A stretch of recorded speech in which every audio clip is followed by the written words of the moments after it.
አይደለም የሚያስፈልገን፣ የሰው ጥራት ነው የሚያስፈልገን። ጥራት ላይ ነው ማተኮር ያለብን፣ ብዛት ላይ አይደለም።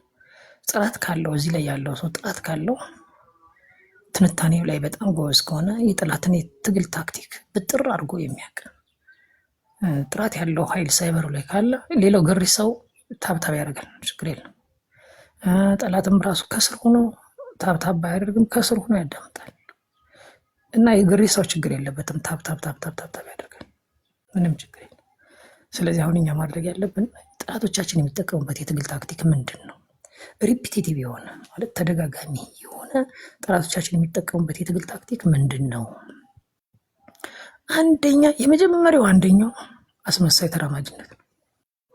ማስመሰል፣ አማራ ነኝ ማለት፣ ኢትዮጵያዊ ነኝ ማለት፣ ኢትዮጵያን ስም በፊደል ይወክሉ ኢያፓ፣ ኢዜማ፣ ኢህአዴግ፣ ኢሂድን ወዘተረፈ የሚል ስሞችን መጠቀም፣ የአማራን ስም መዋስ፣ ዋና አማራ ማለት፣ ብአዴን ማለት፣ አዴፓ ማለት፣ አብን ማለት፣ እንደዚህ የአማራን ስም መዋስ በፊደል በፊደል አ፣ የኢትዮጵያን ስም መዋስ በፊደል ኢ፣ እነዚህን አቀራቅሮ የፖለቲካ ፓርቲ ስም ማውጣት፣ አማራ መምሰል፣ ኢትዮጵያዊ መምሰል፣ የፖለቲካ ዲስኩር መደስኮር፣ አማራን በአስመሳይ ተራማጅነት መቅረብ። ከዛ ምንድን ነው መታከክ። ከቀረበሽ በኋላ ይጠጋሻል፣ እዛ ይታከክሻል። እንደ በሬ እንደደለበ በሬ ይታከክሻል፣ እንደ ግንድ ይታከክሻል። ታካኪነት። ከዛ አስመስሎ ሲታከክሽ ቆይና ቀዳዳ ሲያገኝ ሰርጎ ይገባል። ሶስተኛው ሰርጎ ገብነት ነው። ከዛ ምንድን ነው መሪን ከመሪ ከውስጥ ገብተው መሪን ከመሪ ማጠራጠር። በምን ታክቲክ? አላካኪነት። እዛ አስረስ ለዘመነ አደጋ ነው ይልና አስረስ የዘመነ አደጋ ነው ብሎ ያላክካል። በዘመነ ላይ ያላክካል፣ በሌሎችም ላይ ያላክካል። አላካኪነት። የመጀመሪያው ምንድነው? አስመሳይ ተራማጅነት። ያስመስልና ይታከካል። ሁለተኛው ምንድነው? ታካኪነት። ሶስተኛው ምንድነው? ስፔስ ሲያገኝ ሰርጎ ገብነት። ሰርጎ ይገባና ገንዘብ መደለል ይጀምራል። በገንዘብ የሚገዙትን ይገዛል፣ ታጋዮችን ይገዛል። ከዛ ከገዛ በኋላ ምንድነው? አላካኪነት። በአስረስ ላይ እና በዘመነ ላይ ሲያላክክ የተገዙ ኃይሎች ደግሞ የተላከከውን ነገር የበለጠ ያሰፉታል። አላካኪነት። ከዛ የሀሳብና የተግባር ተጣጣፊነት። ዛሬ አማራ፣ ነገ ትግሬ፣ ነገ ወዲያ ኦሮሞ፣ እንደዚህ ሀሳብን በተለያየ ጊዜ እንደየሁኔታው መቃየር፣ እስስት መሆን፣ የስስት ባህሪ መያዝ። የሀሳብና የተግባርን ተጣጣፊነት። የመጀመሪያው ምንድነው? አስመሳይ ተራማጅነት። ሁለተኛው ምንድነው? ታካኪነት። ሶስተኛው ምንድነው? ሰርጎ ገብነት። አራተኛው ምንድነው? አላካኪነት። አምስተኛው ምንድነው? የሀሳብን የተግባር ተጣጣፊነት ብያቸዋል። አስመሳይ ተራማጅነት፣ ታካኪነት፣ ሰርጎ ገብነት፣ አላካኪነት፣ የሀሳብና የተግባር ተጣጣፊነት። አምስተኛው። ከዛ በኋላ ምንድነው የሚያደርጉት? ኮንቪንስ እና ኮንፊውዝ የሆነውን ኮንፊውዝ ያደርጋሉ፣ ኮንቪንስ ያደረገውን ኮንቪንስ ያደርጋሉ። ለምሳሌ ዘ ፒፕል ኦፍ ኢትዮጵያ የሚባል የለም፣ የኢትዮጵያ ህዝብ የሚባል የለም። ግን የህዝብ ተወካዮች ምክር ቤት የሚባል አለ። የኢትዮጵያ ህዝብ የሚባል የለም፣ ግን የኢትዮጵያ ብሔራዊ ቡድን የሚባል አለ። የኢትዮጵያ ህዝብ የሚባል የለም፣ ነገር ግን የኢትዮጵያ አትሌቲክስ ፌዴሬሽን የሚባል አለ። የኢትዮጵያ ህዝብ የሚባል የለም፣ ነገር ግን ህዝባዊ ሰራዊት የሚባል አለ። ዚስ ኮንፊውዥን፣ ኮንቪንስ ኤንድ ኮንፊውዝ። አያችሁ፣ እንደዛ አይነት ኮንቪንስ ኤንድ ኮንፊውዝ ማድረግ። ከዛስ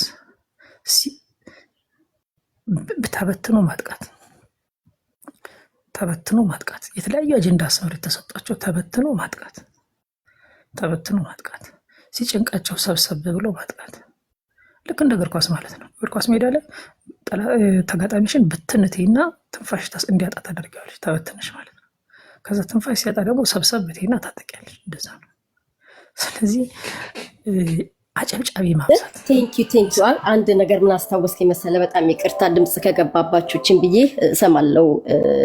ምናልባት ጥሩ እንትን ቦታ ስለሌለው ነው። እነ ዋንቲ ፔሌፎችን እኔ እንዳው አማራ እውነቴ ነው ሾርት ሜሞሪ ሆነን ነው እንጂ ጋሽ አሰግድን እንዴት ሲሉ እንደነበር ታውቃላችሁ? ጋሽ አሰግድን የከዳ እንደነዚህ አይነት ባንዳ ልጆች እንዴት ድጋሚ አማራ ያወራ? እኔ በጣም አዝናለሁ። እውነቴን ነው ማለት በቃ እንዴት ሾርት ሜሞሪ ሰው ይሆናል ማለት ለጋሽ አሰግድ ያልሆኑ እነዚህ ባንዳዎች ማለት ነው ማለት ምንም ይሆኑ ትላንትና እሱን ሲያሳድዱ ከነበረ ጋር አሁን ሀብታሙ አያሌው የሚባል ባንዳ ልጅና እነሱ አንድ አይነት ፕሮፓጋንዳ የሚሰሩት ማለት ከዚህ ወዲህ እኔ እንዳው ይሄ እንዴት አትሊስት ሬድ ላይን ነው ይሄ በቃ እንዴት አይባልም። ሌላውን ሁሉ ይተውት ማለት ነው። ያው እንደምታውቋቸው ማለት ያው የመገለባበጥ ምንም ችግር የላቸው እንደምታውቁ። እኔ እኮ ሰው ትንሽዬ ጊዜ ወስዶ ፋይት ባክ ካረገ እኮ ባዷቸው የሚቀሩ ልጆች ናቸው እኮ። እኔ እንዳልኳችሁ ከክለብ ሃውስ ጀምሮ ነው ማቃቸው።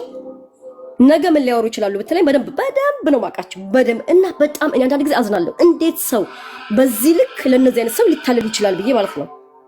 ግንባር ውስጥ ገብተው ገና መጀመሪያ እንደመጡ ምናልባት ላያውቋቸው ይችላሉ ብዬ በአጋጣሚ ላገኙት በሙሉ ኧረ ፕሊስ እነዚህ ሰዎች አማሮች መስለዋችሁ ከሆነ እነዚህ አማሮች አይደሉ ብያልኩ እየተናገርኩኝ ማንም ሊያዳምጠኝ አልቻለም።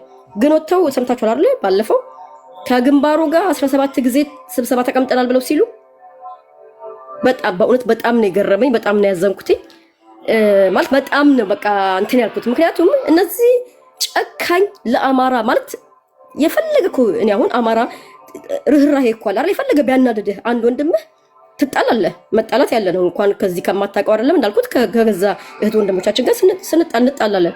እና ዳትስ ኖርማል ማለት ነው። ጤነኝነት ነው። መጣላት አለ፣ መታረቅ አለ። በቃ ኖርማል ላይፍ ይሄ ነው። ያን ያህል እንትን አይደለም። ግን በዚህ ልክ ጭካኔ ርህራሄ እንኳን የላቸውም። ለአማራ አይራሩ።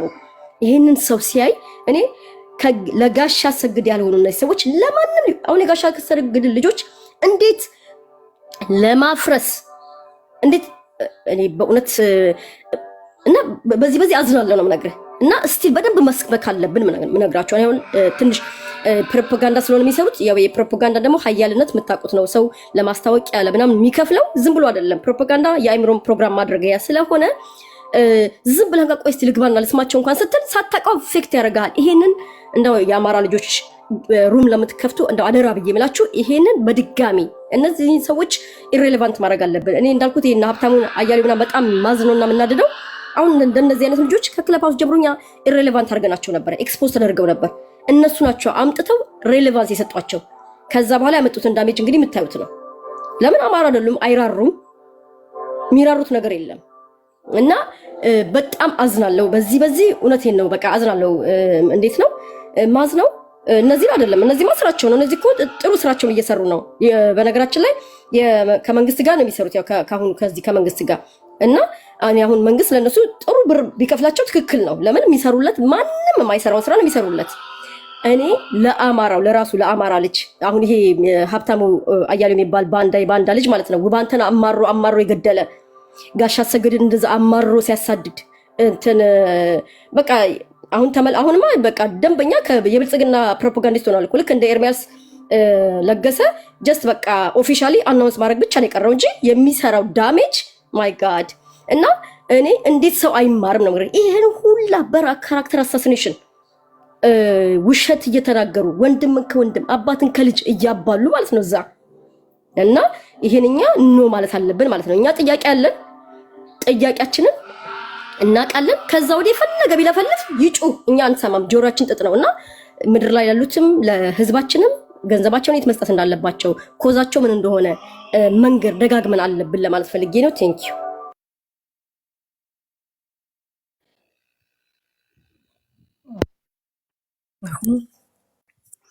እኔ ለወገኖቼ ለአማራ ብሔርተኞች የምነግራችሁ ነገር ጠላትን በምን አይነት ሊትመስ ፔፐር የፖለቲካ ሊትመስ ፔፐር እንለያቸዋለን፣ የፕሮፓጋንዳ ሊትመስ ፔፐር በምን አይነት መንገድ ነው የምንለያቸው የሚለውን አንድ ሁለት ብላችሁ ማስታወሻ ያዙ። ማስታወሻ አንደኛ፣ ጠላቶቻችን በተደጋጋሚ የሚጠቀሙበት ታክቲክ ምንድነው? የአሰላለፍ ታክቲክ፣ የፕሮፓጋንዳ ታክቲክ የሚጠቀሙበት ታክቲክ ምንድነው የሚለውን ያዙ ማስታወሻ። አንደኛ አስመሳይ ተራማጅነት። አንደኛ አስመሳይ ተራማጅነት አንደኛው እሱ። ሁለተኛ ታካኪነት። መታከክ፣ አማራ መስሎ መታከክ፣ አማራ ነኝ ብሎ ችክ ብሎ መታከክ። ይህ ታካኪነት። ሁለተኛው ታካኪነት። ሶስተኛው በአስመሳይ ተራማጅነትና በታካኪነት ቦታ ሲገኝ በትግል ውስጥ ገብቶ መፈትፈት፣ ሰርጎ ገብነት ይባላል። ሶስተኛው ሰርጎ ገብነት ይባላል። ሰርጎ ገብነት ይባላል ማለት ነው። ሶስተኛው ሰርጎ ገብነት ነው ማለት ነው።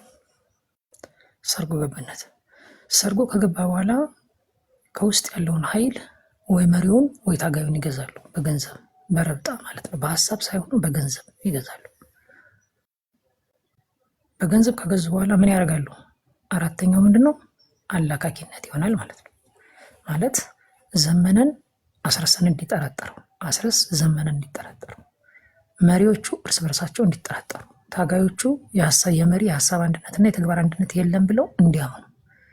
ሶስተኛው ከሰርጎ ገብነት ቀጥሎ ምንድነው የሚያደርጉት? አላካኪነት ይጠቀማሉ ማለት ነው። ስንት ሆነ? አራተኛው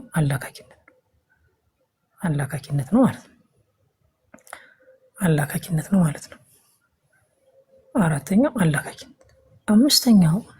አምስተኛው የሀሳብና የተግባር ተጣጣፊነት ነው። የሀሳብና የተግባር ተጣጣፊነት ማለት እስስት መሆን፣ ዛሬ ሌላ ነገ ሌላ፣ ማሞ ሌላ መታወቂያው ሌላ፣ የተለያየ ሀሳብ የተለያየ ተግባር፣ ሀሳብን ተግባርን እንደየሁኔታው መቀያየር፣ ለያዥ ለገራዥ ማስቸገር፣ አቋምን ለመለየት የሚያስችል ሁኔታ ላይ መገኘት፣ የሀሳብና የተግባር ተጣጣፊነት። ይህ ስድስተኛ መሆኑ ነው አይደል? ቁጥሩን ትነግሩኛላችሁ።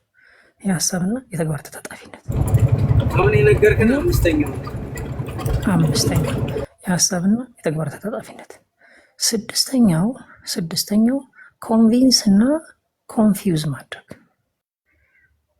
ኮንቪንስ የሚያደርገውን ኮንቪንስ ማድረግ ማለት ማመን የሚችለውን ማሳመን፣ ማመን የማይችለውን ደግሞ ኮንፊውዝ ማድረግ ማደናገር። ይሄ ስድስተኛው ነው። ሰባተኛው ህግን እንደ ሽፋን መጠቀም። የፕሪቶሪያ ስምምነት እኮ ዓለም አቀፉ ማህበረሰብ የተስማማበት ነው። የአልጀር ስምምነት እኮ ዓለም አቀፉ ማህበረሰብ የተስማማበት ነው። ህገ መንግስቱ የትግራይ ክልል ህገ መንግስቱ ይሏቸዋል። ይሄ ምንድነው? ህግን እንደ ሽፋን መጠቀም። ይሄ ሰባተኛው ነው። እነዚህን ነው የሚጠቀሙት። ሌላ አዲስ ነገር አታገኙ። አኪላን በእነዚህ ምልክቶች የአኪላን አሰላለፍ ብትመረምሩት ታገኙታላችሁ። የኢዮዳብ ረዳን አሰላለፍ ብታዩት ታገኙታላችሁ። የሀብታሙ አያሌውን ብትመረምሩት በእነዚህ ታገኙታላችሁ።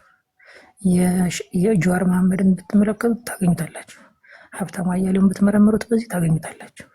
ኤርሚያስ ለገሰ ዋቅጅራን ብትመረምሩት በዚህ ታገኙታላችሁ። ዘመድኩን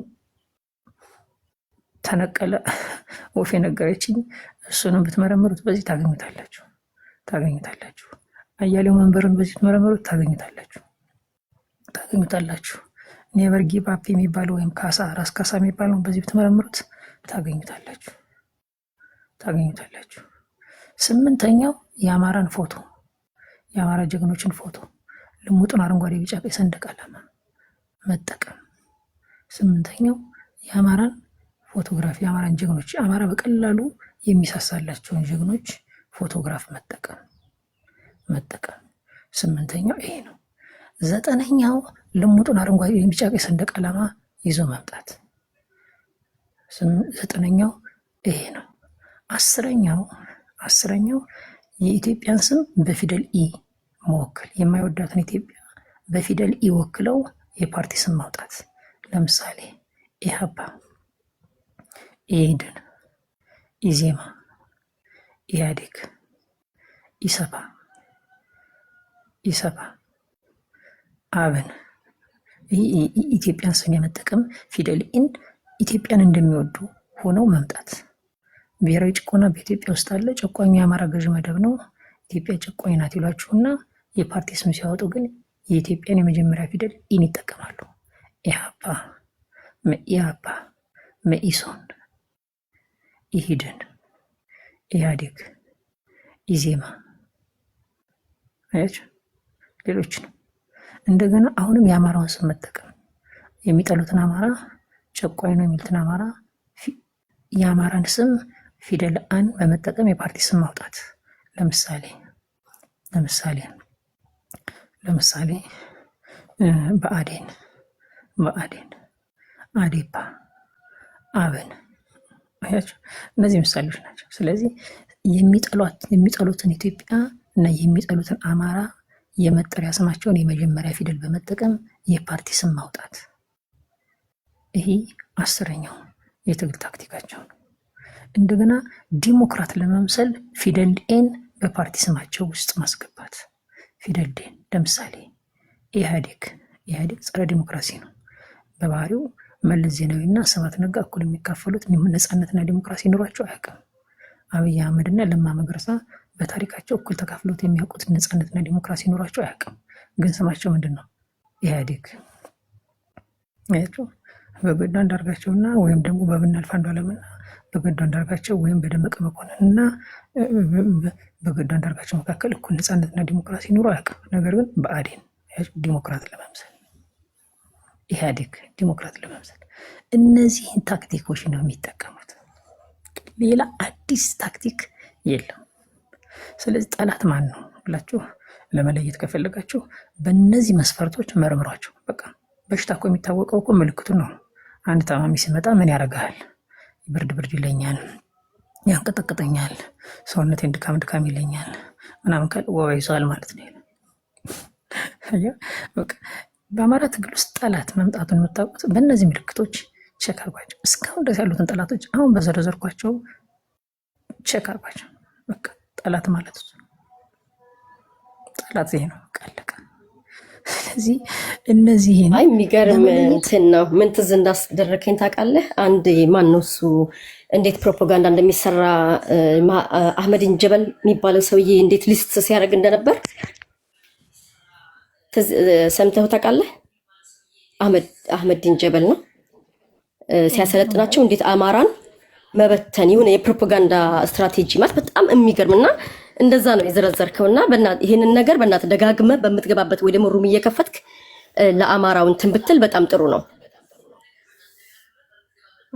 ገባህ? ይሄንን በደንብ ማለት ነው።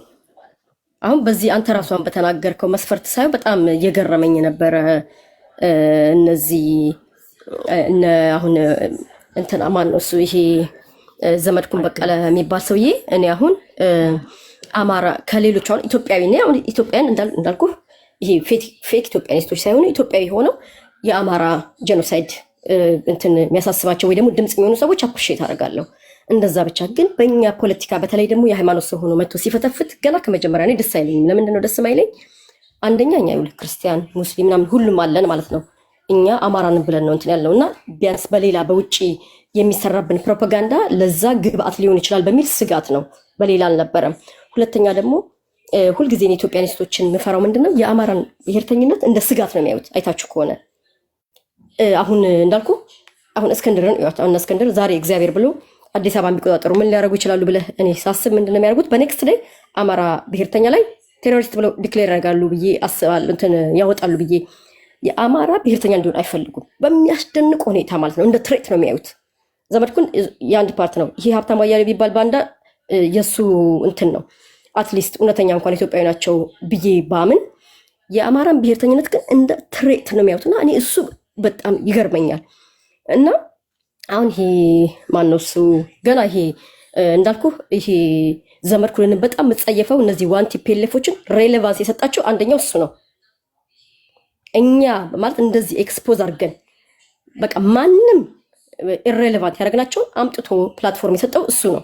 ለዚህ ነው እጅግ በጣም የምጸየፈው ማለት በቃ በጣም በሚያሳዝን ሁኔታ ማለት ነው።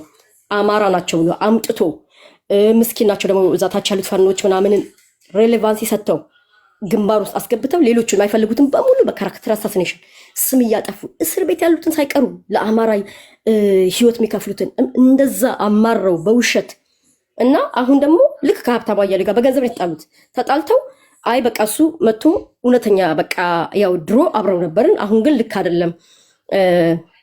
የዛን ጊዜ መጀመሪያ ላይ ማለት ነው እስክንድር ጋር አልተስማሙም ወይ ደግሞ ከእስክንድር ጋር አብረው አይሰሩም የሚላቸውን ፋኖ በሙሉ ስም ሲያጠፋ ነበር፣ ካራክተር አሳሲኔት በማድረግ እሱ ዋንቲ ፒኤልኤፎች፣ እነዚህ ዋና አማሮች፣ እነ ሀብታሙ አያሌው ኤቭሪባዲ ማለት ነው ዘ ሆል ቲም አብረው ነበሩ። ከዛ ያው ሲጣሉ ተለያዩና የበቅሎ ግንባር እያሏቸው ወጡ ማለት ነው እነዚህ እነ ዋና አማራ። ከዛ ግን ምንድን ነው ያደረጉት? አይ በቃ ከዚህ በኋላ ብሔርተኞቹን ሪኮግናይዝ እናደርጋለን። እንዳውም የሚያውቀውን እዛ ውስጥ እንዳልኩት ያው ወንጀል ሲሰሩ ስለነበር የሚያውቁትን በሙሉ እያወጣ ኤክስፖዝ ሲያደርግ ነበር ይሄ ዘመድኩን በቀለ የሚባለው። ከዛ በኋላ ግን ምንድን ነው ተመልሰው እኔ ለዚህ እኮ ነው ትንሽዬ እኮ ሰው አእምሮ ወስድ ትንሽ አእምሮን ረጋ ብሎ የዛሬ 2 ወር ያለውን ዛሬ ብታንትን ብለ የዛሬ ዓመት ያለውን 6 ወር ያለውን ምን አይነት ውሸት እንደሚዋሽና ምን አይነት እግዚአብሔር የማይፈራ ካድሬ እንደሆነ የምታውቀው እና በጣም ማዝነው አማራ እንዴት ሁልጊዜ ይታለላል አማርኛ በሚናገር ሁልጊዜ ብዬ በጣም አዝናለሁ። እኔ ገና ከመጀመሪያ አረ ብዬ ስል በተለይ እነዚህ ዋንቲ ፒኤልኤፎችን ፕላትፎርም ይሰጣቸው በቃ እኔ ስል እንዳውም እኔ ብአዴን ነሽ ማለት ነው እንዴት ዘመድኩን የሚናገር ብአዴን ነሽ ብለው ያሉኝ ሰዎች አሉ፣ እስኪደርስባቸው ማለት ነው። ይሄ ማውራው ገና መጀመሪያ ገና እስክንድር እንደመጣ በቃ እንዴት ነው በጣም ይሄ ግንባር በሚባልበት ወቅት ማለት ነው። ከዛ ግን ራሱ ወጥቶ ምን አለ የሚያቀም በሙሉ ኤክስፖዝ ያደርግ ነበር። ከዛ በኋላ ግን የሚዋሸው ውሸት አሁን ምንድነው እያደረጋለው? ተመልሶ የመንግስት ካድሬ ሆኗል። ያው ድሮም እንትን ነው ገንዘብ ሲያጡ ነው እርስ በርስ የሚጣሉት እና እነዚህን ሰዎች መፈራቸው የአማራን ብሔርተኝነት ትሬት ነው ሞቱ የአማራ እንዲቆም ይፈልጋሉ። እነዚህ ትንሽ ከሌሎቹ ምሻሉ ከሌሎቹ ፌክ ኢትዮጵያኒስቶች ግን ስቲል የአማራን ብሔርተኝነት እንደ ትሬት ነው የሚያዩት። አሁን በጣም መፈራቸው እነዚህን ሰዎች ነው። ስለዛ ይሄ እንዲበተን የማይወሹት ውሸት የማያረጉት እንትን የለም እና ደግሞ ስታቸው አሁን ያው በወንድማማች መሀል ጸብን የሚዘራ እግዚአብሔር ራሱ እንዲህ ይላል፣ እግዚአብሔር 6 ነገርን ይጠላል 7ተኛውን ግን ነፍሱ አጥብቃ ትጸየፋለች፣ እሱንም በወንድማማች መሀል ጸብን የሚዘራ ይላል። ይሄ እኮ እግዚአብሔርን እኮ ያቅም መጽሐፍ እንደዚህ መስቀል ይዞ እንዲያማትባል ምናምን የውሸት እኔ የማቀውን ነገር የማቀውን እውነት ከዋሽን ሌላውን አላምነው። ውሸታም ለመንግስት ነው የሚሰራው፣ የመንግስት ፕሮፓጋንዲስት ነው፣ አማራን የሚበትን ነው። ደስ የሚለው አሁን ሰው ትንሽ ነቅቷል። ምክንያቱም የዛሬ ስንት ጊዜ ያለውን አሁን እርስ በርሱ የሚጣረስ እሱ ሁሌ አራዳ መስሎት ነበረ። ደስ ያለኝ ትንሽ ቢያንስ ሰው ትንሽ እየነቅቷል ይመስለኛል። በተረፈ ግን እዛ አንዴ አስታርቃለሁ ምስኪኖችን መስቀል እያያዘ ምናምን እያለ ግን ምንድነው ልክ ገንዘብ ሲጎልበት ደግሞ ድጋሚ ያጣላቸዋል ምናምን። ያው እንዳልኩት የኛ ህዝብ ትንሽ ለዚህ ይሄ ለሃይማኖት ሰው ምናምን ያከብራል። ይሄ ነገር ነው የጎዳንም። ግን አሁን ያው በመከራም ቢሆን ትንሽ እየተማረ ይመስለኛል እና እኔ እግዚአብሔር እንዳቸው ይሄንን እኛ በደንብ ማንቃት አለብን። አሁን በደንብ ጥያቄዎቻችንን ለህዝባችን ካስታጠቀን ኮዛችንን ካሳወቀን ከዛ ኮዝ ወልፈጥ ስለማይል አሁን መሪዎቻችንን አታክ ቢያደርጉ እነዚህ መሪዎች የአማራን ጥያቄ ሲሪየስ ናቸው ብለው ያስቡትን እንደ ካራክተር አሳሲኔት ሲያደርጉም ኖ ብለን እንትን ማለት እንችላለን ማለት ነው። እና እኛው ነን እኮ ገንዘብ ፋይናንስ የምናደርጋቸው እነዚህ ሰዎች ቲቪያቸው የምናይላቸው እኛው ነን። እኔ ሁልጊዜ ለዚህ ነው ህዝባችን ራሱ አማራ ብሔርተኝነትን በደንብ መስበክ አለብን ብዬ የምለው። ጠላት ላይ ከምንሰራ ይልቅ የራሳችን ህዝብ ላይ ብንሰራ ገንዘባቸውንም ለጠላት አይሰጡም ማለት ነው። በራሳችን ገንዘብ እንደገና እኛኑ መተው አታካ ያደርጉንም። እና ለዚህ ነው አሁን እንደዚህ 1 2 3 4 ብለህ ስትዘረዝር በጣም ደስ ያለኝ። በቃ እንደዚህ አይነት ትምህርት ነው የሚያስፈልገው። ገባ ሁላችንም የምንማርበት የምንረዳበት መንገድ የተለያየ ስለሆነ የዛሬ ዓመት ተታለን ማናቅ ከሆነ ዛሬ እናውቃለን እያለን ለሌሎቹ ለማያውቁ ደግሞ እያሳወቅን ህዝባችንን ማውጣት አለብን። አመሰግናለሁ። ቴንኪዩ ታለም። አሁን ምንድን ነው የሚሉት ኢትዮጵያ ያለች ነው የሚያስመስሉት። እኔ የሚገርመኝ ምሁር የሚባለው ዶክተር የሚባለው ሳይቀር ኢትዮጵያ እንዳለች አድርገው ነው ለአማራ የሚነግሩት።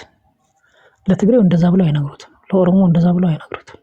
ለአማራው ግን ኢትዮጵያ እንዳለች አድርገው ነው የሚነግሩት። ቅድም እንዳልኳችሁ ኢያፓ፣ ኢሰፓ፣ ኢህዴን፣ ኢህአዴግ እያሉ ማለት ነው ኢትዮጵያ እንዳለች አድርገው ነው የሚነግሩት። ግን ኢትዮጵያ መቼ ነው የፈረሰችው? ፕሪንሲፓሊ ኢትዮጵያ የፈረሰችው መቼ ነው ካላችሁ ነሐሴ 15 1987 ነው የፈረሰችው። እንዴት ነው የፈረሰችው? ይህንን ነገር ልታሳየን ትችላለህ? እንዴት ልናምን እንችላለን? እንዴት ልትሉ ትችላላችሁ? እኔ ፖለቲካ ሳይንስ ነው ብዬ ነው ማመን። ሳይንሳዊ በሆነ መንገድ ነው ኢትዮጵያ መፍረሷን ማሳያችሁ። መቼ ነው የፈረሰች ነው ያልኳችሁ? ነሐሴ 15 1987 ስርዓታዊና መዋቅራዊ በሆነ መንገድ ነው የፈረሰችው። ኦኬ እንዴት ካላችሁ ለምሳሌ አሜሪካን ብትወስዱ ዘ ፒፕል ኦፍ አሜሪካ የሚባል የህግና የፖለቲካ ስም ያለው የስልጣን ምንጭ የሆነ አካል አላት። ምንድን ነው ያልኩ? ዘ ፒፕል ኦፍ አሜሪካ ከህዝብ ለህዝብ በህዝብ የዲሞክራሲ ስልጣን ምንጭ የሆነ ፒፕል የሚባል ወይም ዘ ፒፕል ኦፍ አሜሪካ የሚባል የፖለቲካና የህግ ስም ያለው አካል አላት። ዘ ሴም ኢዝ ትሩ ጀርመን ዘ ፒፕል ኦፍ ጀርመን የሚባል የህግና የፖለቲካ ስም ያለው የስልጣን ምንጭ አካል አላት። ዘ ፒፕል ኦፍ ፈረንሳይ የፈረንሳይ ህዝብ የሚባል የስልጣን ምንጭ የሆነ አካል አላት፣ የህግና የፖለቲካ ስም ያለው። ዘ ፒፕል ኦፍ ኤርትራ የሚባል የህግና የፖለቲካ ስም ያለው አካል አላት። ዘ ፒፕል ኦፍ ኬንያ የሚባል የኬንያ ህዝብ የሚባል የህግና የፖለቲካ ስም ያለው አካል አለ። ኦኬ ወደ ኢትዮጵያ እንመለስ። ዘ ፒፕል ኦፍ ኢትዮጵያ የሚባል የለም። ኔሽን ናሽናሊቲስ ኤንድ ፒፕልስ ኦፍ ኢትዮጵያ ነው። የኢትዮጵያ ብሔሮች ብሔረሰቦችና ህዝቦች። አያችሁ፣ ህዝቦች ነው። ፒፕልስ ነው እንጂ ፒፕል አይደለም። ዘ ፒፕል ኦፍ አሜሪካ ነው የሚባለው ሀገር ሲሆን፣ የአንድ ሀገር ህዝብ ሲሆን ዘ ፒፕል ኦፍ አሜሪካ ነው የሚሆን። ዘ ፒፕል ኦፍ አሜሪካ ነው የሚሆን። የአውሮፓ ህዝብ ሲሆን ደግሞ ዘ ፒፕልስ ኦፍ አውሮፓ ነው የሚባል። ዘ ፒፕልስ ኦፍ አውሮፓ ነው የሚባለው። የአፍሪካ ህዝብ ሲሆን ደግሞ ዘ ፒፕልስ ኦፍ አፍሪካ ነው የሚባል። ዘ ፒፕልስ ኦፍ አፍሪካ ነው የሚባል ቢኮዝ ግሩፕ ኦፍ ካንትሪስ ስለሆነ። ወራስ ወደ ኢትዮጵያ ስትመጡ ደግሞ ኔሽን ናሽናሊቲስ ኤንድ ፒፕልስ ኦፍ ኢትዮጵያ ነው። ህዝቦች፣ ህዝብ የሚባል ያለ ነገርን ኮንፊውዝ ለማድረግ የህዝብ ተወካዮች ምክር ቤት ይላሉ። ኮንፊውዝ ለማድረግ ማለት ነው። ህዝብ ያለ ለማስመሰል የህዝብ ተወካዮች ምክር ቤት ይላሉ ማለት ነው። ዚስ ኢዝ ኮንፊውዥን ኖ ኢትዮጵያ። ዘ ፒፕል ኦፍ ኢትዮጵያ የሚባል የለም። አንደኛው ይሄ ነው። የመጀመሪያው ለአንድ ሀገር መኖርና ለመኖር ፒፕል የሚባል አካል መኖር አለበት። ፒፕልስ አላልኩም፣ ፒፕል። ብዙ ደንቆሮ ይሄን ያውቃል። ዶክተር ነኝ፣ ፕሮፌሰር ነኝ፣ ፖለቲካ ተንታኝ ነኝ፣ ብሔርተኛ ምናምን ነኝ ይለው አያውቅም። ብዙ ደንቆሮ ስላለ ማለት ነው። አንደኛው። ሁለተኛው ፐርማነንት ቴሪተሪ ነው። አንድ ሀገር ለመባል ፐርማነንት ቴሪተሪ ያስፈልገዋል። ነገር ግን ኢትዮጵያ ፐርማነንት ቴሪተሪ የላትም። በምን? በህግ ምን ይላል? የኢትዮጵያ ብሔሮች ብሔረሰቦችና ህዝቦች የራስን እድል በራስ የመወሰን መብት እስከ መገንጠል ያለ ገደብ መብት አላቸው ይላል። ስለዚህ ፐርማነንት ቴሪተሪ የላትም። ኢትዮጵያ ፐርማነንት ቴሪተሪ የላትም። ፐርማነንት የህዝብ ኢኮኖሚ የላትም። ፐርማነንት ቴሪተሪ የላትም። ሁለተኛው ይሄ ነው። ሶስተኛው የህዝብ አስተዳደር ነው። ገቨርናንሲ ኦፍ ፒፕል የሚባል የላትም። ምክንያቱም ዜር ኢዝ ኖ ፒፕል ከሌለ ገቨርናንሲ ኦፍ ፒፕል የሚባል የለም። የህዝብ አስተዳደር የሚባል የለም። ያለው ምንድን ነው? ዘ ገቨርናንሲ ኦፍ ኔሽን ናሽናሊቲስ ኤንድ ፒፕልስ ነው። በዓለም ላይ እንደዚህ አይነት የመንግስት ገቨርናንስ የመንግስት አስተዳደር የለም። ዘ ገቨርናንሲ ኦፍ ኔሽን ናሽናሊቲስ ኤንድ ፒፕልስ የሚባል በዓለም ላይ የለም። ኢትዮጵያ ብቻ ነው ያለው። እሱም ሀገር ስላልሆነ ስለፈረሰ ነው። ዘ ገቨርናንሲ ኦፍ ፒፕል የሚባል የለም። የመንግስት አስተዳደር የሚባል የለም። የመንግስት የህዝብ አስተዳደር የሚባል የለም። ህዝቦች ነው የሚለው። ፒፕልስ ኔሽን ናሽናሊቲስ ኤንድ ፒፕልስ፣ ኔሽንስ ናሽናሊቲስ ኤንድ ፒፕልስ፣ ብሔሮች ብሔረሰቦች እና ህዝቦች። ዘ ገቨርናንሲ ኦፍ ፒፕል የሚባል የለም። ሶስተኛው ይሄ ነው። ስለዚህ ፒፕል የለም። ፐርማነንት ቴሪተሪ የለም፣ ፒፕል ገቨርናንስ የለም፣ የህዝብ ተወካዮች ምክር ቤት የሚባል የለም። ምክንያቱም የህዝብ ተወካዮች ምክር ቤት የሚባል የለም። ምክንያቱም ብሔሮች ብሔረሰቦችና ህዝቦች ነው የሚለው። ህዝቦች ብለህ ስታበቃ የህዝብ ተወካዮች ምክር ቤት ማለት ዚስ ኮንፊውዥን። ስለዚህ ይህ ህዝባዊ ሰራዊት የሚባል የለም። ምክንያቱም ህዝብ የሚባል የለም፣ ህዝብ የሚባል የለም። ስለዚህ ኢትዮጵያ የምትባል ሀገር የለችም። ግን ለአማራው ሲነግሩት ኢትዮጵያ ልትፈርስብህ ነው፣ ፈርሳ የለም። ነሐሴ 15 1987 የፈረሰችው ፈርሳለች ነው ኢትዮጵያ ተብሎ። ለኦሮሞ እንደዚህ ብሎ አይነግሩትም፣ ለትግሬው እንደዚህ ብሎ አይነግሩትም፣ ለአማራው ነው የሚነግሩት። እና ሀብታሙ አያሌው እነ እስክንድር ነጋ። ይህ የጠላት አስተሳሰብ። ስለዚህ እኛ አማራውን ኢትዮጵያ አለች ብሎ ማሰብ የለበትም። አማራ ራሱ ህዝብ፣ የአማራ ህዝብ፣ አገር አማራ፣ ብሔርተኛ አማራ፣ ፖለቲካል አማራ፣ ኢትዮጵያ አለች ብሎ የሚያስብ ሳይሆን የህልውና አደጋ ተጋርጦብኛል ብሎ የተነሳ አማራ አለቀ። ኢትዮጵያ መቼ ነው የምትኖረው? ዊ ዶንት ኖ። ልትኖርም ላትኖርም ትችላለች።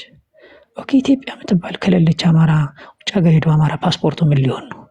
የራሱን አጽመ ርስት መሬቱን ስሙን ኢትዮጵያ ይለዋል። አለቀ። ጉድዊል የሱ ስለሆነ ማለት ነው። እነሱ አይፈልጓትም። የጉድዊል ክርክር ሊኖር ይችላል፣ እንከራከራለን፣ ችግር የለም። አይ አብረን እንኖር ካሉ ደግሞ የፍትህ ጥያቄ አለ፣ የወሰንና የማንነት ጥያቄ አለ። የዘር ማጥፋት የፈጸሙ አካላት ተጠያቂ መሆን አለባቸው። ዲል እናደርጋለን።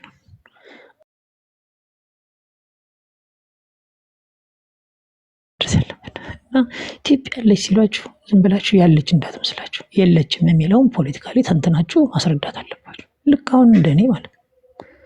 ይሄ ዓለም አቀፍ ሳይንስ ነው። ዝም ብሎ ተረት ተረት አይደለም፣ ወሬ አይደለም፣ ቧልት አይደለም፣ ቁም ነገር ነው ነገራችሁ ማለት ነው። እና ይህን ለማለት ነው። አመሰግናለሁ።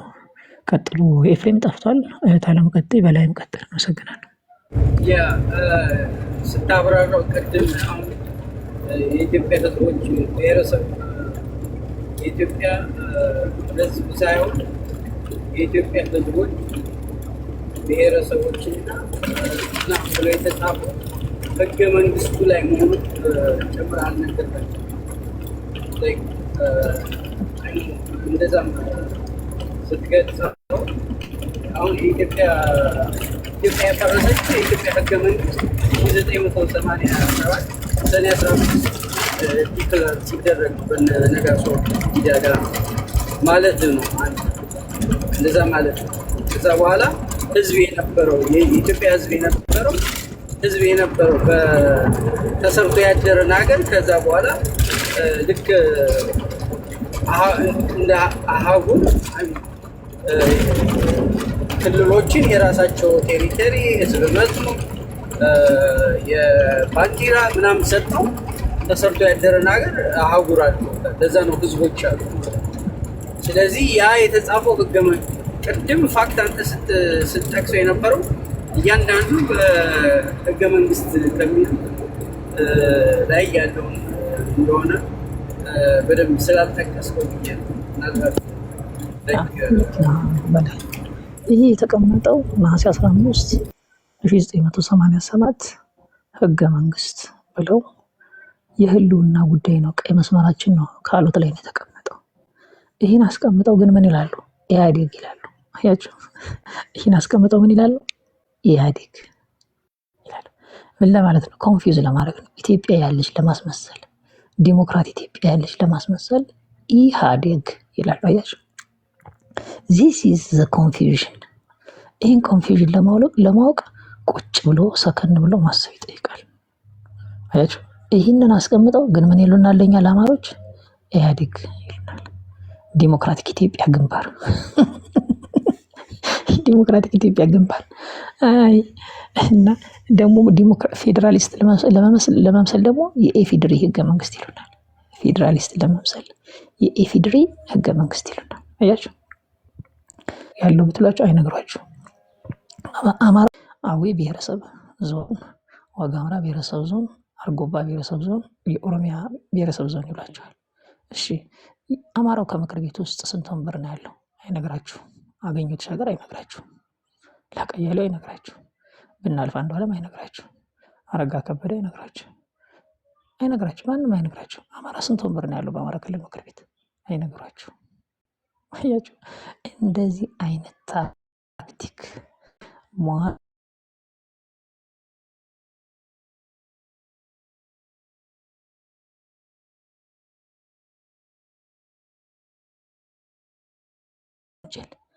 ከኢኮኖሚ ከባህል ከታሪክ ኮርነር አድርገው የሚያጠቁት ተቋም ፈጥረው የትምህርት ተቋም፣ የጤና ተቋም፣ የባህል ተቋም፣ የፖለቲካ ተቋም፣ የኢኮኖሚ ተቋም፣ የህግ ተቋም፣ የደህንነት ተቋም፣ ወታደራዊ ተቋም፣ የፖሊስ ተቋም፣ ይህ ነገዳዊ መዋቅር አደራጅተው የዲፕሎማሲ ተቋም፣ የፕሮፓጋንዳ ተቋም፣ የሚዲያ ተቋም ፈጥረው ነው እያጠፉት ያሉት። ለዚህ ነው አማራው የህልውና አደጋ ላይ ነው ያለው የምንለው በዚህ ምክንያት ነው። ዝም ብሎ አይደለም። እና በደንብ ማወቅ አለባቸው። በደንብ ነው ማወቅ ያለባቸው። አማራ አንድ የፖለቲካና የኢኮኖሚ ማህበረሰብ እንዳይሆን ነው። ትግራይ ውስጥ እኮ የኢሮብ ብሔረሰብ ዞን የሚባል የለም። የእንደርታ ብሔረሰብ ዞን የሚባል ትግራይ ውስጥ የለም። ኦሮሞ ውስጥ 32 ነገድ ነው ኦሮሞ። በ32 ነገድ የተከፈለ የኦሮሞ ፖለቲካ የለም። ብሔረሰብ ዞን የሚባል የለም ኦሮሞ ውስጥ። ደቡብን ደቡብ ብለው ለመሰንጠቅ እስከ እንዲመቻቸው እንደ ዱባ ለመተርተር እንዲመቻቸው በአቅጣጫ ላይ ያስቀምጡት። ሲፈልጉ ይተረትሩታል የልባቸው ሲደርስ ማለት ነው። አማራውን ደግሞ አንድ የፖለቲካና ኢኮኖሚ ማህበረሰብ አማራ ብሔርተኛ እንዳይሆን ሆን ብለው ነው። አገው እስላም አገው አይታችሁ ታውቃላችሁ? የለም። ኢስላም የሆነ አገው አይቻል አቅም እኔ ልትነግሩ እንችላላችሁ። ግን እኔ እናንተ እስላምና አማራ ይሉና አሁን ይሄ ብሔርተኛው አማራው ክርስቲያን ነው ይሏቸዋል። እንደነ ፕሮፌሰር መስፍን ማለት ነው። ግን አገው ምንድን ነው? ኦርቶዶክስ ነው። ግን አገውን አማራን አይሉት። አያችሁ፣ አንሻ ናት ይሄን ያፈረሰችው። እኔ አማራ አልሆንም ብላ አንገቷን ለሰይፍ የሰጠችው አንሻ ናት። የፕሮፌሰር መስፍንን ፕሮፓጋንዳ ያፈረሰችው። አሁን አማራነት ኦርቶዶክስነት ብቻ አይደለም ኢስላሚነትም ጭምር ነው። ሲገሉን ኢስላም ብለው አይደለም የሚገሉን፣ ኦርቶዶክስ ብለው አይደለም የሚገሉን፣ አማራ ብለው ነው የሚገሉን። እንደዛ ነው። ፖለቲካው ይሄ ነው። ታሪኩ ይሄ ነው። እውነቱ ይሄ ነው። እና ቅድም ያልኳቸውን ታክቲኮች አሁን ያልኳቸውን ጨምራችሁ እንዴት ኮንቪንስ እንደሚያደርጉ፣ እንዴት ትግሎ እንደሚበትኑት፣ እንዴት እንደሚሰሩ በቃ አዲስ ነገር የላቸውም። ይሄው አዲስ ነገር የለም። አለቀ። ስለዚህ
በላይ ቀጥል ሀሳብ ካለ በጣም ጎበዝ አንበሳ እንደዚህ ነበር ነው።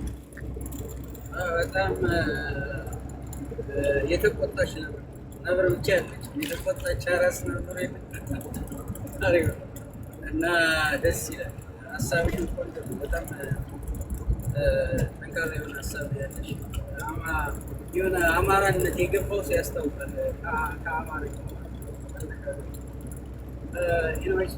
ምንድነው ይሄ የእነ ዋና አማራ ጉዳይ? እኔ ዋና አማራን አሁን ብዙ ጊዜ ብሔርተኝነት ሲገባ ምንድን ነው የሚሆነው? ልክ ገና ካፉ ሲወጣ ወይም ደግሞ ሀሳቡን ሲገልጽ በቃ ትይዤዋለሽ፣ ታገኘዋለሽ፣ ይገኛል። አሁን ቢያስመስሉ ቅድም እንዳለው ፋክት ቢያስመስሉ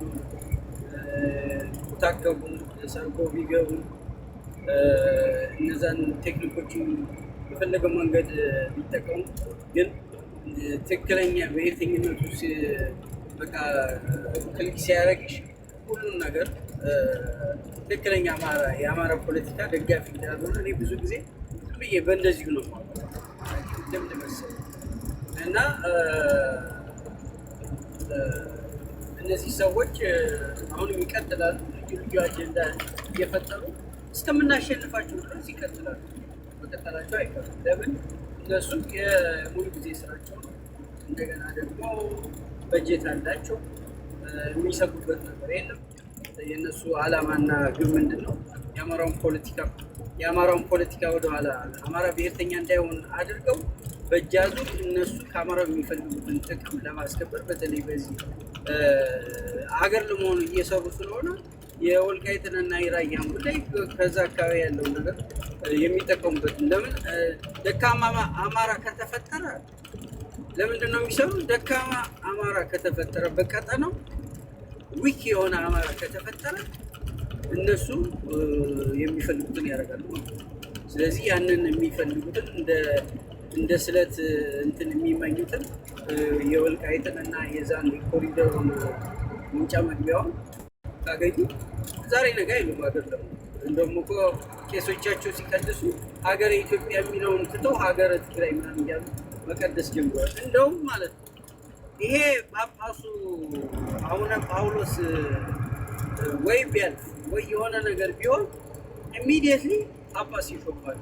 ይሄንን የሚሆነው ይሄ እና እንደዛ ስለሆነ እነሱ ብቻ አይደሉም። አሁን በዋና አማራ ቨርዥን እነ ዋና አማራ ብለው ተገለጡ እንጂ በልዩ ልዩ መንገድ የአማራውን ትግል ለማዳከም በልዩ ልዩ ቨርዥን የምናውቃቸውም የማናውቃቸውም ኃይሎች እየሰሩ እንደሆኑ ማወቅ ነው።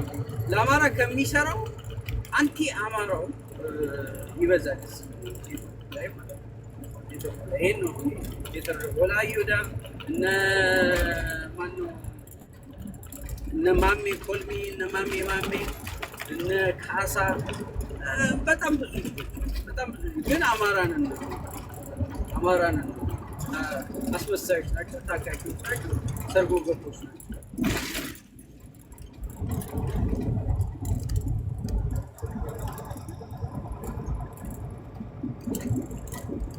ኮመን የሚያደርጋቸው አላማቸውና ግባቸው ምንድነው? የአማራውን ትግል በቃ እንትን ማለት ነው፣ ማበላሸት።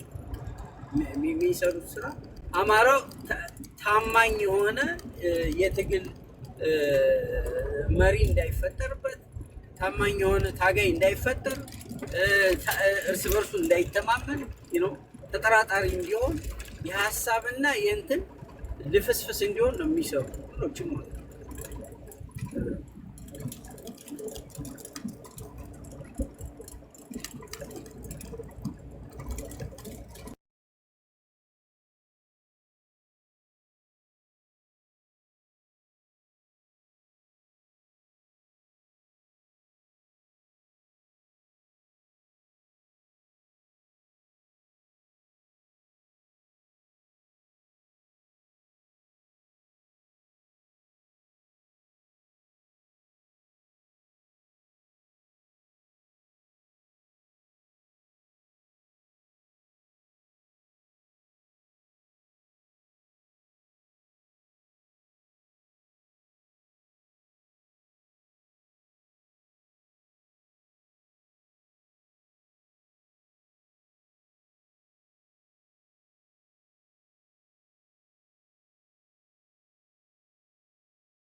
ተቆርጠሻል። ሚዩት ሆነሽ ቼክ ድምፅሽ አሁን ይሰማል። ትሰማያላችሁ። ዝም ያልኳችሁ በጣም እየተከታተልኩ ስለሆነ ነው። አንዳንድ ጊዜ እኔ ጥሩ ሎጂካል የሆነ ንግግር በጣም የማስበውን ነገር ሲናገር ሰው ዝም ብዬ ባዳምጥ ነው የምመርጠው እና በጣም ደስ የሚል ዲስከሽን እያደረጋቸው ነው። በጣም አስፈላጊ ነው። ይሰማል። ቀጥይ።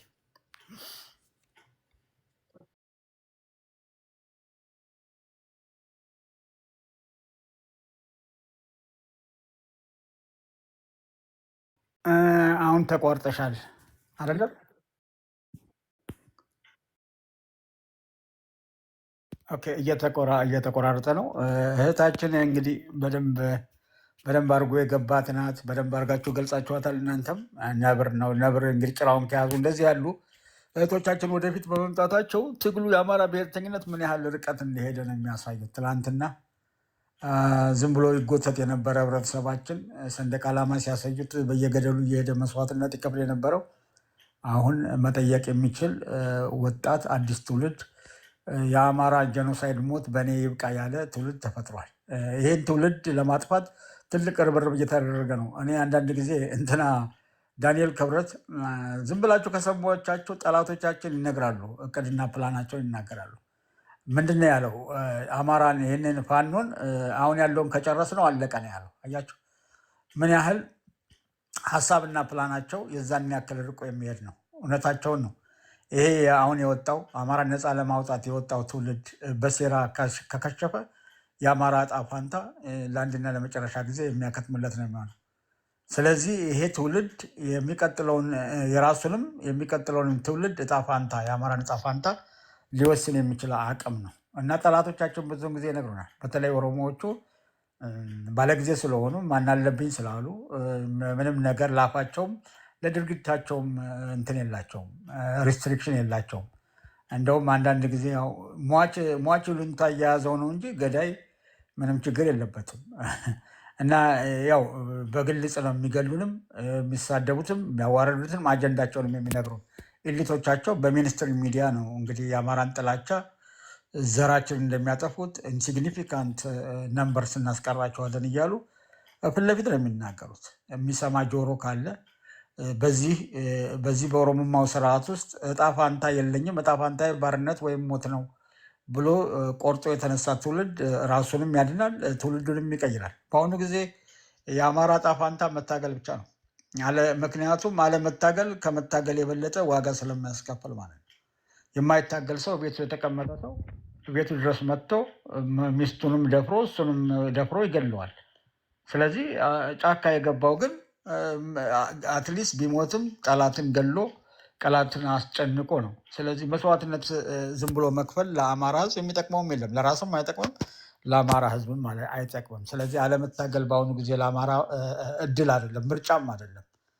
ማሸነፍም መታገልም የአማራ ሕዝብ ምርጫ ሳይሆን ግዴታ ነው፣ ግዴታ ነው። ይሄ ምንም የሚመጣውን ነገር መደመር መቀነስ የሚችል ሰው ትንሽ ራዕይ ያለው ሰው ነገሮችን ማየት የሚችል ሰው ግልጽ ሆኖ የሚታይ ነው። እነኚህ ሰዎች አሸንፈው በነፃ የምትኖር ሰዎች አይደሉም። ምክንያቱም ሳይኮሎጂካሊ የተመቱ ሰዎች ናቸው። በኢንፌሪዮሪቲ ኮምፕሌክስ ያደጉ ናቸው። ለዚህ ነው እኮ አማራ በግንቦት ሰባቶች እና በእነኚህ በማይኖሪቲ ግንቦት ሰባት በነገራችን ላይ የተደራጁ ማይኖሪቲዎች ናቸው። ግንቦት ሰባት በአጠቃላይ የተደራጁ ማይኖሪቲዎች በኢትዮጵያ ስም የሚነግዱ አስመሳዮች ናቸው። ቅድም አንዱ ኳሊቲያቸው አስመሳይ ተራማጅነት ከተባለ ውስጥ አንዱ ኳሊቲያቸው ማስመሰል ነው። ነገር ግን በትናንሽ በጥቃቅና አነስተኛ የተደራጁ ናቸው። በቅማንት ኮሚቴነት ሊደራጅ ይችላል። በስልጤነት ሊደራጅ ይችላል። ተደራጅተው የራሳቸውን አደረጃጀት ብሔርተኝነት አጠናቀው ሂሳባቸውን ጨርሰው የቱ ጋ ነው ትርፍ የምናገኘው ብለው አማራ ውስጥ በቋንቋ አማካኝነት መግባት ስለሚችሉ እኛ ጋር ገብተው የሃይማኖት መሪ ይሆናሉ፣ ገንዘብ ሰብሳቢ ይሆናሉ፣ የፖለቲካ መሪዎች ይሆናሉ። የዚህን ያክል ርቀት ይሄዳሉ እና እነኚህ ሰዎች ግንቦት ሰባት የምትሏቸው ኃይሎች በሙሉ አስመሳይ ኢትዮጵያውያንስ ናቸው። ስለ ኢትዮጵያ ምንም አይገዳቸውም። አማራው ሞቶ ከአማራው የሚተራረፈውን መሬቱን መቀራመት፣ ድለላም ምንም እየሰሩ ሀብት ማካበት የዚህ ያንን እንደ ትልቅ ሙያ የሚቆጥሩት ናቸው እና እንደ ጥንባንሳ አማራን እየገደሉ እያስገደሉ ስጋውን የሚበሉ ናቸው። ለዚህም ነው ግንቦት ሰባት ለረጅም ዘመን አማራን ሞት ይደብቅ የነበረ ኃይል ነው። አማራ በዚህ ደረጃ መከራውን እንዲያይ ዋጋ እንዲከፍል ያደረገው በዋነኛነት የፖለቲካውን ስራ የሚሰራለት ለዚህ ለኦሮሞ ተስፋፊ ቡድን በዋነኛነት የፖለቲካ ከበራፕ የሚሰጠው በዓለም አቀፍ ደረጃ ግድያችን እንዳይታወቅ በየደጃፉ ላይ የቆመ ወረቀትና ዶሴ የሚያሸሸው ግንቦት ሰባቱ የጋራ እጣ ፋንታ ስላለው ነው። አሁን አንዳንድ ጊዜ ይሄው ኃይል ሊበላው ሲደርስ ሲጮህ እንመለከተዋለን። ነገር ግን በዋነኛነት የአማራ ብሔርተኝነት እንዳይስፋፋ ካደረጉት አንዱ ሬሳ ከአሻሽ የሚያሸሸው ግንቦት ሰባት ነው። አማራ ሲሞት ዜጋ ሞተ እያለ፣ አማራ ሲሞት ኢትዮጵያዊ እያለ፣ ግጭት ነው እያለ፣ መንግስት ሲቀየር ስርዓት ስር ነቀል ለውጥ ሲመጣ የሚያጋጥም ጊዜያዊ ግጭት ነው፣ ዜጎች ናቸው እያለ በሞታችን ላይ ያላገጠብን ይሄ ግንቦት ሰባት የሚባለው ኃይል በኢትዮጵያዊነት ስም የተከናነበው አማራውን በኢትዮጵያዊነት መተም አማራው ሱሰኛ ነው ለኢትዮጵያዊነት ብአዴን ሳይቀር አማራን ከገመገሙበት ነጥብ አንዱ ገዱ አንዳርጋቸው ሳይቀር የሚናገረው የኦሮሞ ገዢ መደቦች እነ ለማ እና አብይ ላይ የተረዱት ነገር አማራ ስስ ልብ እንዳለው ለኢትዮጵያዊነት ኢትዮጵያ ሱሴ ብለውም ገብተው ምን ያህል ዋጋ እንዳስከፈሉን የምታውቁት ነው የምንረዳው ነገር። ስለዚህ አሁን ግን ከአማራ ውጭ የጥቅም ፖለቲካ ማንኛውም ነገር መተንተን ያለበት ለአማራ ሕዝብ ከሚሰጠው ጥቅምና ጉዳት አኳያ እንጂ በሽፉንፉን በኢትዮጵያዊነት እየተባለ አማራ ዋጋ ሲከፍል በጅጅጋ ላይ ሲሞት፣ በኤርትራ ላይ ሲገደል፣ ሌሎቹ ግን ብሔርተኝነታቸውን አጥብቀው አገር እያስፋፉ ግዛት እያስፋፉ አማራን እየወረሱ እየቀሙ አንፌር የሆነ የኢኮኖሚ ሲቹዌሽን እየፈጠሩ እዚህ ደርሰዋል።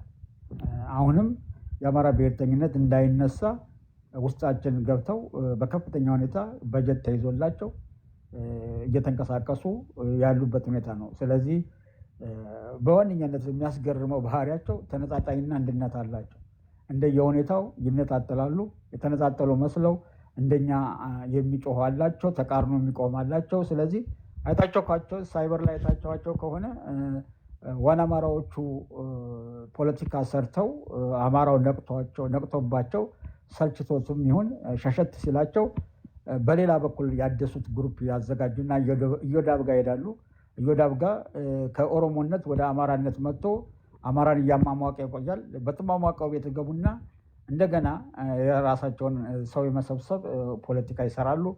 ከዛ እንደገና ወስደው ህዝቡን ተስፋ በማስቆረጥ እርስ በርስ በማጋጨት እውነተኛ መሪዎችን መሬት ላይ የሚሰሩትን አቀኞችን ስም በማጥፋት ፖለቲካ ሲሰሩ ይውላሉ። ይህንን መረዳት ያስፈልጋል።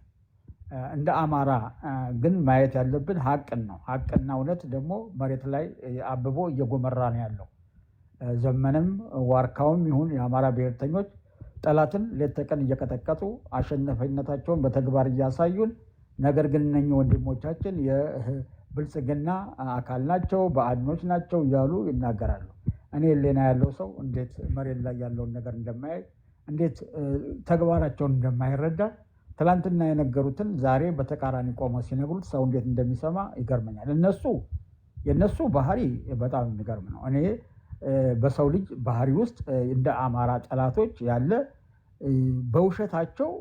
ውሸታቸውን አምነው የሚኖሩ ለውሸታቸው በጽናት የሚታገሉ አማራን አምርረው የሚጠሉ ኃይሎች እኔ አጋጥሞኝ አያውቅም። አንዳንድ ጊዜ አማራው እኔ ግርም ይለኛል። ፈጣሪ በጣም ስለሚያግዘው እንጂ እንደነሱ ጥላቻ አንድ ጊዜ እንኳን ማሰብ አይፈልግም። አማራው እኮ ባንዳዎችን አንበረከካቸው ብለው አውቶቡስ ሙሉ የአማራ ወጣቶች ታስረው ታግደው ሲደፈሩና ሲገደሉ ከአቅማቸው በላይ የአማራ ገበሬ 1 ሚሊዮን አምጣ ሲባሉ የሚናገር አንድም ሰው የለም። ባንዳዎች የአማራን ቤት ገበሬውን ገለው ወጣቶችን ደፍረው ሲጥሉ አንድም የሚናገር የለም። ነገር ግን በእርቅ ስም የአመራሮቻችንን ለማሰር ተንኮለኛ ሄዶ ያ ተንኮለኛ ተንበረከከ፣ የዛ ተንኮለኛ ጋቢ ጭቃ ነካው ብለው ፖለቲካ የሚሰሩ ናቸው። ጠላቶቻችን የዚህን ጠንካራና ጥላቻቸው መጨረሻ የደረሰ ለመግደል ሁለተኛ የማያስቡ ናቸው። አማራን ለመግደል ጠላቶች በሙሉ 2 ጊዜ ባስበዋል።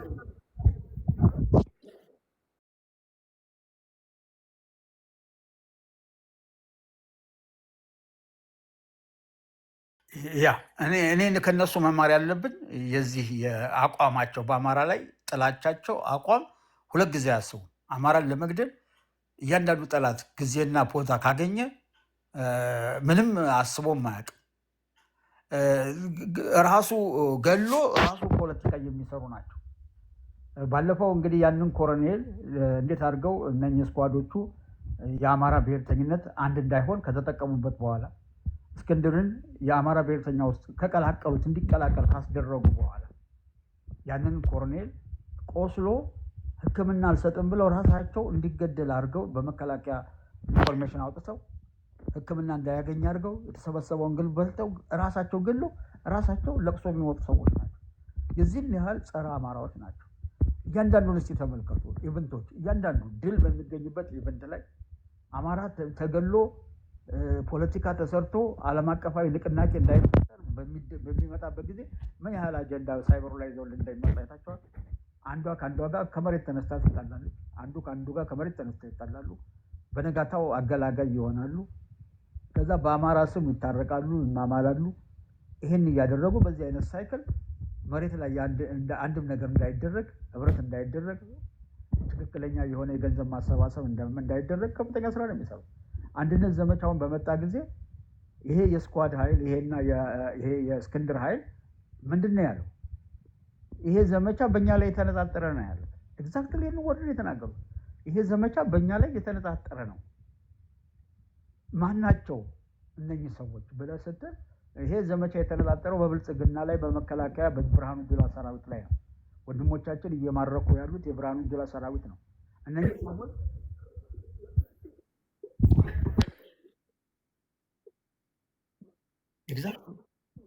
ያ እና እነኚህ ሰዎች የብልጽግና አካል ናቸው ማለት ነው። ይህ ዘመቻ እኛ ብልጽግና ስንመጣው እነኚህ ሰዎች እኛን የመታችሁት ካሉት ሳይጠሩ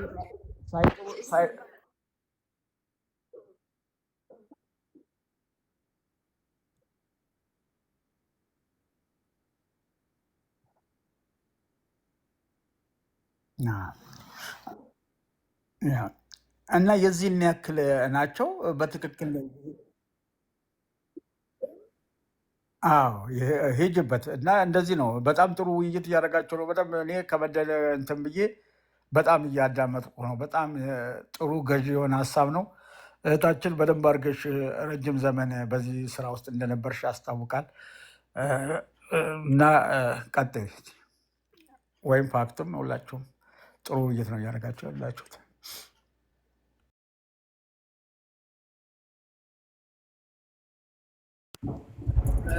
እስኪ ጥያቄ ልጠይቅሽ። የኮሎኔል ደመቀን ፖለቲካ እንዴት ነው የምትረጂው? ኮሎኔል ደመቀ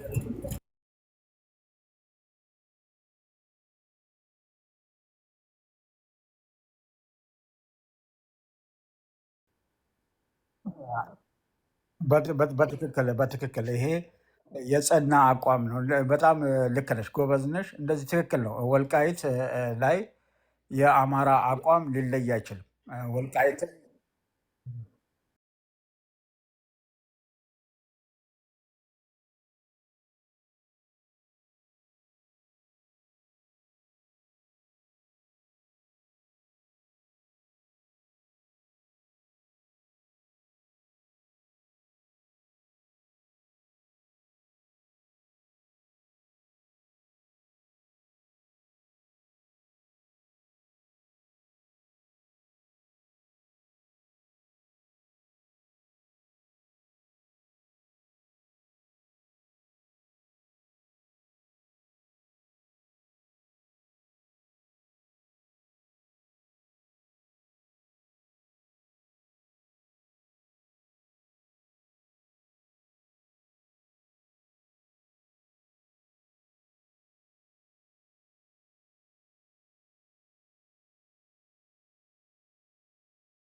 ያ እንደዛ ነው።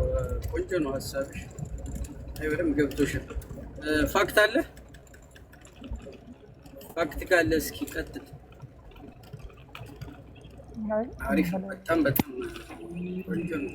ስራ ልውጣ ስራለች ያስቸኳይ ስራ ኦሬዲ አስቸኳይ ስራ አለች እንመለሳለን ከቆያችሁ። አይ ምንም ችግር የለውም። ፋክት ትመጣለህ። ያ እህታችን በደንብ አድርጋ ነው እንትን ያለችው። እንደ አማራ ብሔርተኝነት ጎጠኝነት በጣም ነው የሚመቻቸው። ጠላቶቻችን እኮ አንዳንድ ጊዜ በጣም ነው ግርም የሚሉት። የአማራን ጎጠኝነት በጣም ነው የሚፈልጉት። ሁልጊዜም በዘፈንም በአርትም በምንም አማራ በጎጥ መከፋፈል ያው አንድነቱን እንደሚያዳክምና እነሱ ለሚፈልጉበት አጀንዳ እንደሚውል ያውቁታል። ምክንያቱም ጎጠኛ እኮ ምንም ማንነት የሌለው ህብረተሰብ ማለት ነው። ጎጠኛ ስትሆኝ ጎንደሬነት፣ ጎጃሜነት፣ ሸዋነት፣ ወሎዬነት ምንም አይደንቲቲ አይደለም፣ ራሱን የቻለ ማንነት አይደለም። ምክንያቱም የብአዴን መታወቂያ ማለት ነው። ብአዴን 3 ወር ከተቀመጥሽ በኋላ የጎንደሬነት መታወቂያ ይሰጥሻል። ምንም ችግር የለም። እዛ ጎንደሬ ይኖራል ይባላል። ከዛ ጎንደሬ ትሆኛለሽ፣ ወይ ጎጃም ይኖራል በጎጃሜ ትሆኛለሽ። ምንም ችግር የለም። ስለዚህ ጠላቶቻችን ኢንፍልትሬት አድርገው ወደኛ ገብተው የሚፈልጉትን ስራ መስራት እንዲችሉ ይፈቅዳችላቸዋል ማለት ነው። ስለዚህ እነሱ የሚያማቸው አማራነት ግን መሆን የማይቻል ነገር ነው። አየሽ፣ አማራነት ፖለቲካል አማራ ናሽናሊዝም ለመሆን ራሱን የቻለ እሴቶች አሉት፣ ቫሊዩዎች አሉት። እነኛም ቫሊዩዎች ቼክሊስት ውስጥ ሲገቡ ይወድቃሉ። ያንን ስለሚረዱ አማራን በጎጠኝነት እንዲሆን በጣም ምኞታቸው ነው። እነማሜ ብትመለከቺ፣ ሁሉንም ብትመለከቺ ጎንደሬ ነኝ ጎጃሜ ነኝ ይሉሻል። ነገር ግን አማራን ባይፓስ ነው የሚያደርጉት። ይሄ ከታማኝ የጀመረ ነው። ታማኝ ራሱ ብታየው ጎንደሬነቱ በጣም ነው አግኖ ነው የሚናገረው። ጎንደሬ ይልሻል። አማራነት ያልፈዋል፣ አይፈልገውም። አማራነት ኤግዛክትሊ በትክክል ነው።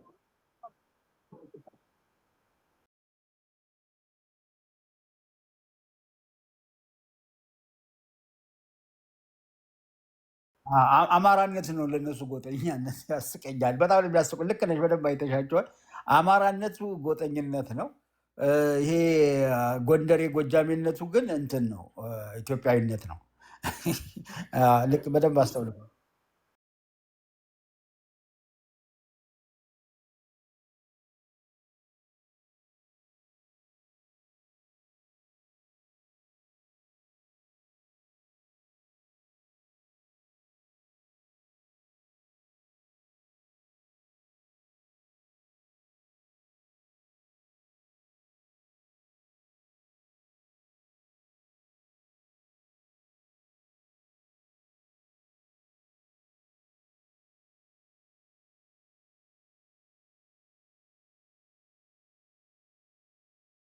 በነገራችን ላይ እስክንድር መጀመሪያ ወደ ኢትዮጵያ ባልደራስን በትኖ ሲመጣ ኦሎፍ ሳደን ነው ሳደንሊ ነው ባልደራስን በአንድ ጊዜ ያቆመው። ትእዛዝ ወርዶለት ነው። በትእዛዝ ነው።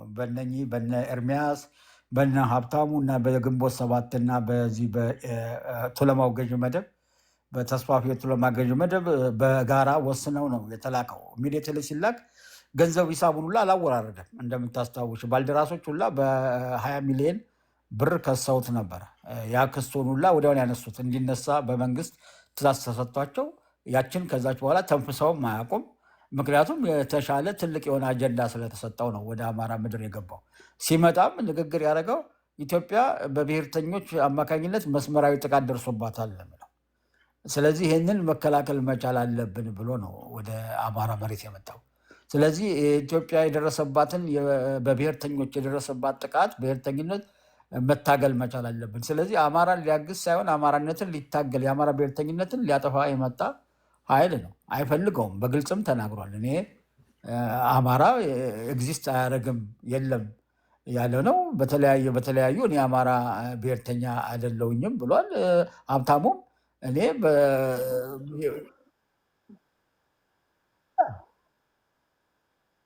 ያ ሊታገለን ነው የመጣው። እኛን የአማራን ብሔርተኝነት ሊታገለን ነው የመጣው። ተነግሯል እኮ ኢትዮጵያ ጥቃት ደርሶባታል። ጥቃት የደረሰባትም በዚህ ነው። ይሄ የመጨረሻው ላይን ኦፍ ዲፌንስ ነው። የአማራ ብሔርተኛ ከሆነ ሁሉም አጀንዳችን ይፈርሳል። እቺ የውሸት አማራን የምንጨቁንባት ኢትዮጵያ የምትባለው ትፈርስብናለች ነው እኮ። እቺ ኢትዮጵያ የምትባለው የውሸት ማንነት ኢትዮጵያ የውሸት ሀገር አማራውን ለመጨቆኛ፣ አማራውን ለመበዝበዣ፣ አማራውን ለመግደያ የምንጠቀምባት ሲስተሟ ልትፈርስብን ነው። ስለዚህ የአማራን ብሔርተኝነት ኮንትሮል እናድርገው። ለአማራ የእጣ ፋንታው ምንድነው? ጠቅላይ ግዛትነት ነው። አየሽ፣ ጠቅላይ ግዛት ብሎሽ አትመለሽም እኮ። ጠቅላይ ግዛት ካለሽ አትመለሽ። የጎጃም ጠቅላይ ግዛት በቃ ይህን ጊዜ ስትቀመጠ መበተን ነው። ኤግዛክት። የጎንደር ጠቅላይ ግዛት ብሎ ያስቀምጥሻል። የሸዋ ጠቅላይ ግዛት ያስቀምጣል። ከዛ በኋላ ይሄ የኦሮሞ ተስፋፊ ቡድን በሚፈልገው ታይም የሚፈልገውን ቦታ ለይቶ አታክ ያደርጋል ማለት ነው። ሲፈልግ ጎንደሬውን፣ ሲፈልግ ጎጃሜውን እንደ ሁኔታው እንደ ፖለቲካና ጂኦፖለቲካው ስትራቴጂ እንደ ወቅቱ ሁኔታ እያየ የሚፈልገውን ኃይል ነጥሎ ያጠፋል ማለት ነው። ያ ያ ጥቂት ነው የምትሆኘው፣ በየተራ ያጠፋሻል።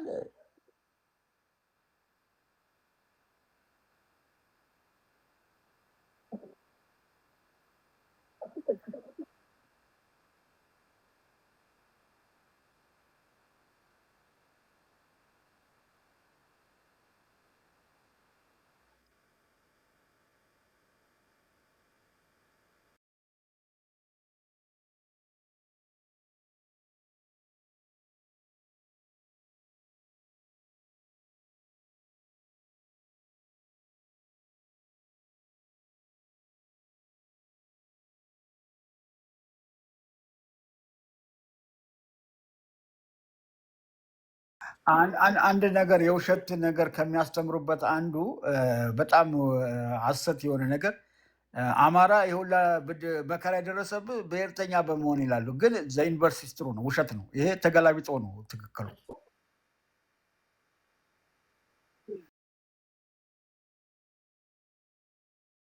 ያ እንቁፍቱ ገደል ውስጥ በ83 ሲገቡ አይደለ?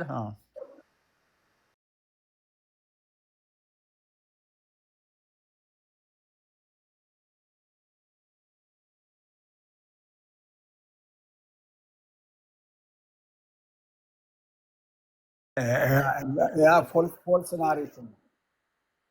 ፎልስ የሆነ ናሬሽን ነው። ይህንን በጣም ማስተማር ያስፈልጋል። አማራ የሚገደለው ማንነቱን በመርሳቱ ነው። ማንነቱን ባለመከተሉ ነው። በማንነቱ ዙሪያ ባለመሰባሰቡ ነው።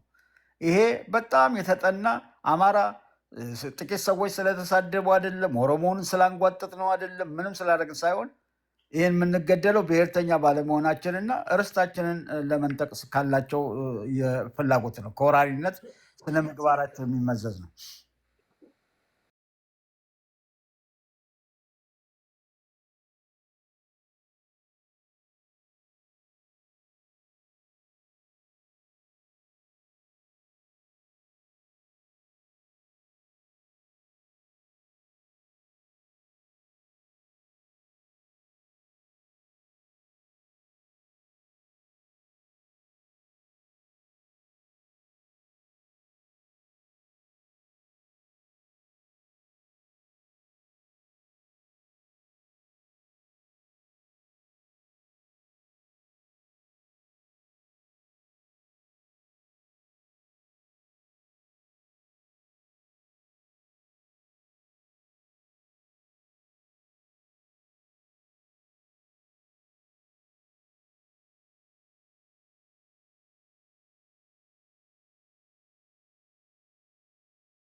ያ ባህር ዳር ነው የተዘቀዘቀው።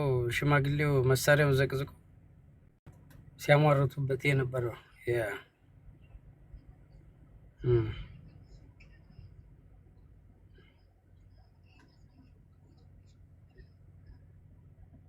ያ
ቆንጆ ነው እያሉሽ ነው። ቆንጆ ነው እያሉሽ ነው። ከታችም ጎንደር ምን ይልሻል? አብሶሉትሊ ዩ አር 100% ኮሬክት ይልሻል። ታትስ ከታች ደግሞ አንዱ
ይቅርታ አቶ ኤፍሬም ፋክት ሳበኝ እያለ ነው። ይቅርታ